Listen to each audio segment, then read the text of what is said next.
Welcome to Not Milk Never Milk. Subscribe if you're lactose intolerant.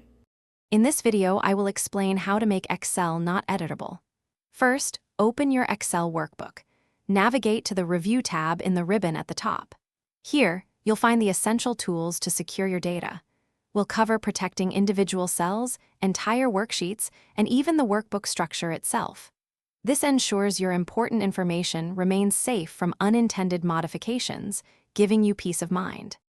To lock specific cells, first select the cells you want to remain editable. Right-click on them, choose Format Cells, and then go to the Protection tab. Make sure the locked box is unchecked for these cells. Now, go back to the Review tab and click Protect Sheet.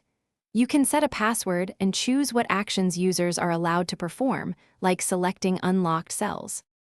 Beyond protecting individual sheets, you can also safeguard your entire workbook structure.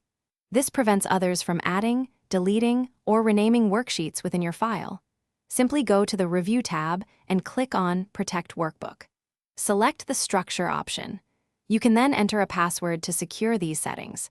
This is especially useful for templates or complex workbooks with many interconnected sheets.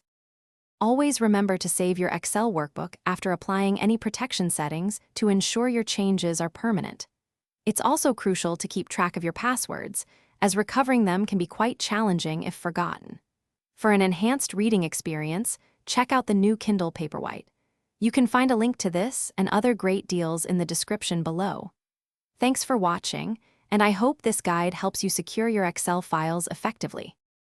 Thanks for watching. If this was helpful, leave a like and consider subscribing. See you next time.